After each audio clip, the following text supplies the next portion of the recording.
नमस्कार दोस्तों, सीकेपीसी एडिशन में आपका स्वागत है दोस्तों। चलिए दोस्तों, फिर आज हम बात करते हैं मेजरमेंट एंड मेजरिंग इंस्ट्रूमेंट के बारे में। तो चलिए नेक्स्ट क्वेश्चन देखते हैं दोस्तों। यहाँ पर जो क्वेश्चन हमारा क्या कह रहा है, प्लग गेज का प्रयोग क्यों किया जाता है दोस्तों, उसका प्रयोग कहाँ पे किया जाता है। प्लग गेज जो होता है किस प्रकार का होता है, एक लिमिट गेज होता है दोस्तों, एक प्लग गेज होता है। तो लिमिट गेज किस प्रकार से होता है दोस्तों, हमारा प्लग गेज किस प्रकार से, दोनों इस प्रकार से होते हैं। एक का सिरा पर गोल लिखा होता है, एक के सिरे पर नो गोल लिखा होता है। इसका वीडियो मैं बना चुका हूँ दोस्तों, डायरेक्ट आप देख सकते हैं। ठीक है, तो चलिए अगला क्वेश्चन हम देखते हैं। इसका आंसर देखते हैं।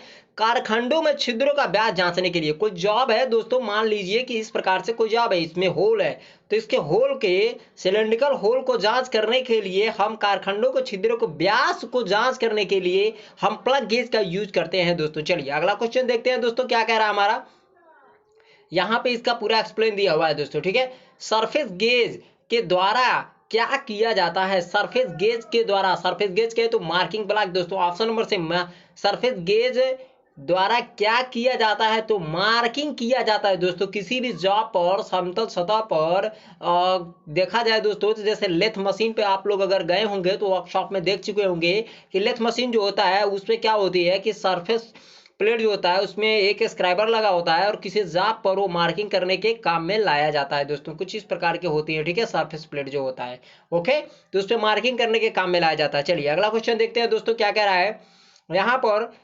अगला क्वेश्चन ये है दोस्तों, बड़े वृत्त की मार्किंग के लिए कौन सा यंत्र प्रयोग किया जाता है। जो बड़ा से बड़ा वृत्त मार्किंग करने के लिए रिंग गेज होगा नहीं दोस्तों। तो रिंग गेज जो होता है किसी एक्सटर्नल रिंग, मतलब कहें तो दोस्तों कुछ इस प्रकार का रहेगा। ठीक है, उसके व्यास किसी एक्सटर्नल कोई सॉफ्ट है उसका व्यास मापने के लिए, हाइट गेज मार्किंग करने के लिए काम में लाया जाता है दोस्तों। उसमें स्क्राइबर नाइफ एज स्क्राइबर लगा के उसका यूज किया जाता है। डिवाइडर की बात करें तो डिवाइडर तो किसी पार्टों को बांटने के लिए, हल्की फुल्की मार्किंग के लिए भी यूज कर सकते हैं, लेकिन सबसे ज्यादा पार्टों को बांटने के लिए यूज किया जाता है। इसके बाद से आपका आता है ट्रेमल दोस्तों। तो ट्रेमल जो होता है वो बड़े से बड़े वृत्त की मार्किंग करने के लिए हम इसका यूज करते हैं। यहाँ इसका एक्सप्लेन दिया है दोस्तों, आप देख सकते हैं। बड़े से बड़े वृत्त या चाप या आर्क के कार्यों के लिए हम इसका यूज करते हैं। इसका बीम या ट्रेमल बार कहा जाता है और दो स्लाइडिंग हेड भी लगे होते हैं। हाई कार्बन स्टील की बनी भी होती है दोस्तों। और इसकी लेंथ, लंबाई की बात करें तो 500 से 1200 के करीब में इससे हम माप ले सकते हैं, सर्किल वृत्त बना सकते हैं। ठीक है, तो आगे चलते हैं दोस्तों। यहाँ पे अगला क्वेश्चन हमारा क्या कह रहा है दोस्तों। चलिए अगला क्वेश्चन हमारा यहाँ पर, डिवाइडर का माप कैसे लिया जा सकता है। तो ऑप्शन सी, रिविट के मध्य से बिंदु पॉइंट तक लिया जाता है। रिविट कहे तो दोस्तों कुछ इस प्रकार का रिविट है। ठीक है, और इस प्रकार का इस साइड में ये पॉइंट होते हैं दोनों के। ठीक है, तो रिविट का कह रहा है डिवाइडर का माप कैसे लिया जाता है। तो रिविट के मध्य से, ये है रिविट का मध्य भाग, यहां से लेके बिंदु के पॉइंट तक, यहां इसके पॉइंट तक पूरी हम इसका माप साइज लेते हैं दोस्तों। चलिए अगला क्वेश्चन देखते हैं। अगला क्वेश्चन क्या है, निम्न में से कौन सा कोण मापन युक्त एंगल मेजरमेंट डिवाइस नहीं है। तो देखते हैं दोस्तों, कोण प्लेट मतलब एंगल प्लेट ये है दोस्तों। ये तो क्लियर है क्योंकि इस प्रकार से होता है, मैंने इसका वीडियो बना चुका है, देख सकते हैं आप। किसी भी जॉब को और मार्किंग करने के लिए हम इसका यूज कर सकते हैं दोस्तों। ठीक है, कोण मापने के लिए, एंगल भी निकालने के लिए। यहां कह रहा है कि नहीं है, तो मैंने क्या कहा कि है, तो ये बात गलत है। लेकिन ये जो होता है मार्किंग करने के लिए केवल होता है, एंगल निकालने के लिए नहीं किसी का होता है। लेकिन वेबर प्रोटेक्टर जो है एंगल निकालने के लिए, साइन बार जो है एंगल निकालने के लिए, कोण गेज जो है एंगल निकाले, तीनों वही है। तो ये ऑप्शन बिल्कुल आपका सही हो जाएगा दोस्तों। चलिए अगला क्वेश्चन देखते हैं दोस्तों। यहाँ पर कह रहा है डिवाइडर्स किस धातु के बनाए जाते हैं। जो डिवाइडर्स होते हैं वह हाई कार्बन स्टील के बनाए जाते हैं। अगर माइल्ड स्टील एमएस के अगर बना दिए जाएं तो उसके पॉइंट को, जो नीचे वाला पॉइंट होता है, तो उसे कार्बाइड टिप्स किया जाता है, जिससे हार्ड हो जाती है और जल्दी घिसती नहीं किसी दूसरे एक्स्ट्रा मेटल अपने से। जैसे कहा जाता है हार्डनिंग में कि कटने तथा काटने का विरोध किया जाए, उसी प्रकार से डिवाइडर में कार्बाइडिंग पॉइंटिंग करने के बाद से, कार्बाइड पॉइंट कर देने के बाद से वो जल्दी घिसता नहीं है। जहाँ घिसता है तो उसकी त्रुटि या प्रशुद्धता में कोई कमी नहीं आती है दोस्तों। ठीक है, मतलब त्रुटि नहीं होती है उसमें। चलिए अगला क्वेश्चन देख लेते हैं दोस्तों। यहाँ पर नेक्स्ट क्वेश्चन हमारा, ऑटो ऑटोकोलिमेटर का उपयोग कहाँ किया जाता है? ऑटोकोलिमेटर का उपयोग कहाँ किया जाता है? तो ऑप्शन नंबर सी, जो कोणीय मेजरमेंट होता है वहां पे ऑटोकोलिमेटर का यूज किया जाता है दोस्तों। चलिए अगला क्वेश्चन देखते हैं। यहाँ दोस्तों एक चीज मैं आपको बता दे रहा हूँ, डिवाइडर्स किस धात के बनाते हैं। बस इसमें क्या है कि कंफ्यूजिंग बहुत सारे लोगों को होती है कि मतलब डिवाइडर कैसे, किस प्रकार से, किस तरह से, क्या है डिवाइडर, समझ में नहीं आता है। तो सिंपल की बात करें तो अगर कैलिपर्स की बात करें तो कैलिपर्स भी मतलब एक है फर्म ज्वाइंट की बात करेंगे और एक है फर्म ज्वाइंट हो गया और एक स्प्रिंग ज्वाइंट हो गया। ये टू टाइप के कैलिपर्स यूज कर लेते हैं दोस्तों, ठीक है। अब ये तालिका जब आपकी खत्म हो जाती है तो डिवाइडर की बात आती है और डिवाइडर के बाद से चार प्रकार के हम कहते हैं दोस्तों कैलिपर। तो ये फर्म ज्वाइंट हो गया और ये स्प्रिंग ज्वाइंट हो गया। तो एक आउटसाइड कैलिपर हो जाएगा और एक ट्रांसफर कैलिपर हो जाएगा दोस्तों, ट्रांसफर या स्थानांतरित कैलिपर कहा जाता है। एक और लेग कैलिपर हो जाएगा दोस्तों और इसके बाद से एक इनसाइड कैलिपर हो जाएगा, ठीक है दोस्तों। ये आपके चार प्रकार के फिर कैलिपर हो जाएंगे। लेकिन यहाँ पे फर्म ज्वाइंट और स्प्रिंग ज्वाइंट ये टू टाइप के हो जाएंगे। ज्वाइंट के अनुसार अगर पूछेंगे दोस्तों तो फर्म ज्वाइंट कैलिपर ये हो जाएगा और स्प्रिंग ज्वाइंट ये हो जाएगा।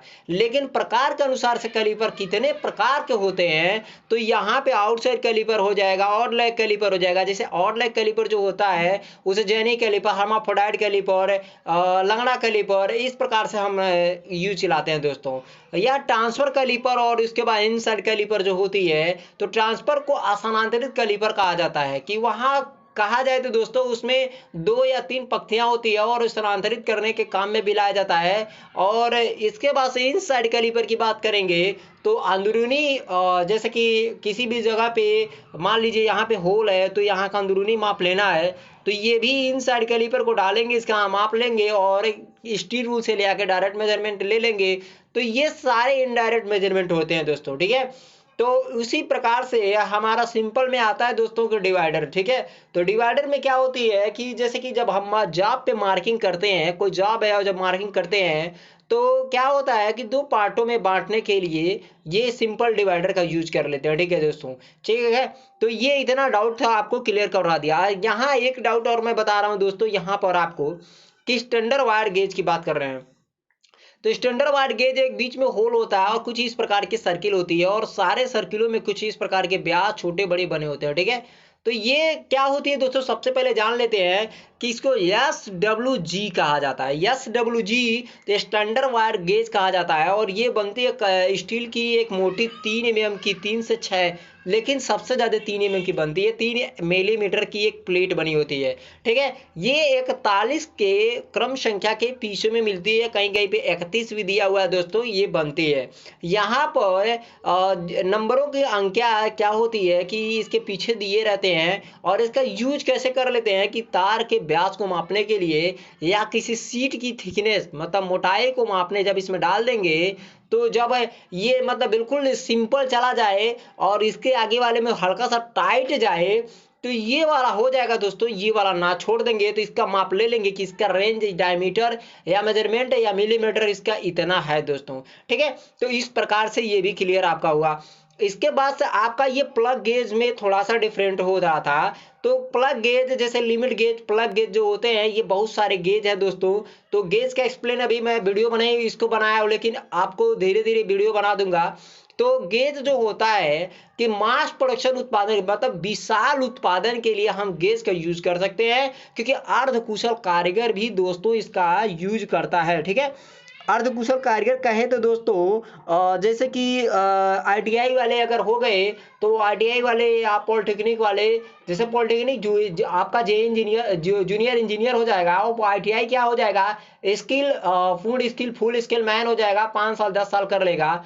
तो मान लीजिए अभी ट्रेनिंग में जैसे गया है तो वो फुल स्किल मैन नहीं होता है, तो इसलिए प्लग गेज यूज कर सकता है, वो बिल्कुल आसानी से मास प्रोडक्शन निकाल सकता है वो, ठीक है। और अगर कोई ITI पॉलिटेक्निक ना किया है दोस्तों तो भी वो बिल्कुल आसानी से कर सकता है क्योंकि उसको बताने से, क्योंकि मेजरमेंट इसमें नहीं करना था, कोई होल आपके सामने आ गया बस उसको चेक करना है कहाँ बिल्कुल आसानी से गोज चला जा रहा है कि नहीं चला जा रहा है, इतनी उसको स्किल दक्षता देने के बाद से वो सीख जाता है दोस्तों, ठीक है।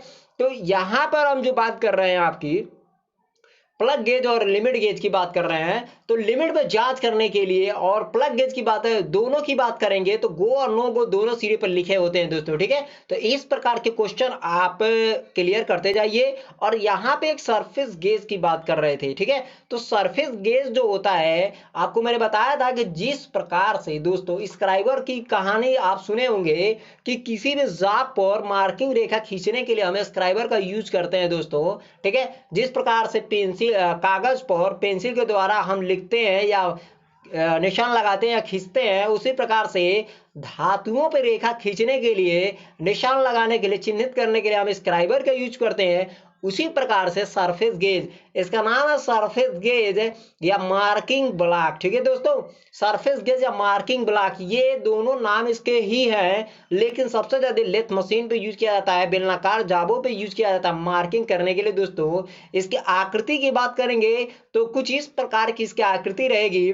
नीचे एक बेस रहेगा दोस्तों, बीच में एक स्टैंड रहेगा इसका, और स्पेंड एक स्पेंडल रहेगा, यहाँ पे सॉफ्ट एक सीधा खड़ा रहेगा, और यहाँ पे एक स्क्राइबर लगा रहेगा, ठीक है। और स्क्राइबर के आगे पॉइंट रहेगी, और ये कुछ इस प्रकार का स्नग लगा के यहाँ पे कस दिया जाता है, नट बोल्ट लगा के, ठीक है। और ये बेस आगे घसकाएंगे और सरफेस प्लेट पर रखकर दोस्तों इसका यूज किया जाता है, ठीक है। अब कोई भी जाप पर मार्किंग करना रहता है तो उसको आगे बढ़ाएंगे और यहाँ पे बिल्कुल आसानी से मार्किंग कर देंगे, चाहे हमको जिस प्रकार से करना है दोस्तों, ठीक है। तो इस प्रकार से ये क्वेश्चन आपके सारे क्लियर हुए दोस्तों। और यहाँ पर ट्रेमल की भी थोड़ी सी बात जानकारी थी, तो ट्रेमल कुछ इस प्रकार का, ट्रेमल का वीडियो बना चुके हैं दोस्तों। तो यहाँ पर दोनों तरफ पॉइंट लगे होते हैं, ठीक है। तो यहाँ एक पॉइंट अगर रुक जाएगा, यहाँ पे बिंदु बना लेगा, तो ये वाला सर्किल ऐसे बनाएगा दोस्तों, ठीक है। तो इस तरह से हम इस बीम पे कहीं भी इस पॉइंट को लेके आगे पीछे बढ़ा के हम जगह बना सकते हैं, और बड़े से बड़े वृत्त 150 से 500, 550, 1200 तक के मिलीमीटर के रेंज में हम सर्किल वृत्त बना सकते हैं दोस्तों। ये सबसे बड़ी खासियत है। और इससे पूछा क्या क्वेश्चन जाता है, बड़े से बड़े वृत्त बनाने के लिए किस प्रकार के इंस्ट्रूमेंट का यूज किया जाता है, तो आपको ट्रेमल लगा देना है। अगर छोटे की बात करेगी तो आपका डिवाइडर लगा देना है वो, ठीक है दोस्तों। तो इस प्रकार से आपका ये सारे क्वेश्चन क्लियर हो जाएगा।